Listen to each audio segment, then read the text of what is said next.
Le plan de paix en 28 points élaboré par les États-Unis et la Russie pour mettre fin à la guerre en Ukraine a stupéfié les Européens par ses dispositions radicales perçues comme trop favorables à la Russie. Ces dispositions impliquaient également une perte de contrôle pour les Européens sur leur propre cadre de sécurité et les priveraient de moyens de pression importants sur Moscou. L'Union européenne et ses alliés font désormais pression pour avoir leur mot à dire sur la suite des événements, en particulier sur les questions qui nécessiteraient leur participation, des sanctions à la défense. Voici les principaux points des négociations qui concernent directement les Européens. L'adhésion de l'Ukraine à l'OTAN en ligne de mire. L'Ukraine aspire depuis longtemps à rejoindre l'OTAN, l'alliance transatlantique qui protège ses membres par une clause de défense collective. Battue par l'invasion russe, l'Ukraine considère l'article 5 comme le moyen de dissuasion le plus puissant contre une future agression.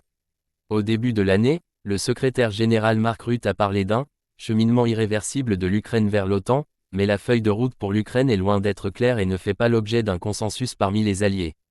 Pour Moscou, l'admission de Kyiv est une ligne rouge. Le projet de plan qui a fait l'objet d'une fuite la semaine dernière comportait une clause générale visant à maintenir l'Ukraine à l'écart, pour toujours. L'Ukraine accepte d'inscrire dans sa constitution qu'elle n'adhérera pas à l'OTAN, et l'OTAN accepte d'inclure dans ses statuts une disposition selon laquelle l'Ukraine ne sera pas admise à l'avenir, lisait-on. La formulation de cette phrase a été très mal perçue par les Européens, car elle imposerait effectivement un veto russe à l'Alliance, ce qui pourrait créer un dangereux précédent. Les Européens insistent sur le fait que toute décision concernant l'OTAN doit être prise uniquement par les alliés de l'OTAN. Cette logique s'appliquerait également à un autre élément du plan de paix, le déploiement potentiel de troupes de l'OTAN sur le sol ukrainien.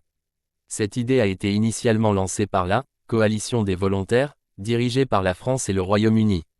En septembre, le président français Emmanuel Macron a annoncé que 26 pays avaient accepté d'envoyer des troupes en Ukraine dans le cadre d'une « force de réassurance » ou de fournir une assistance sur terre, en mer ou dans les airs dans le cadre de futures garanties de sécurité.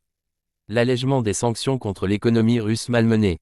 L'Union européenne a imposé 19 trains de sanctions à la Russie afin de l'empêcher de financer la guerre.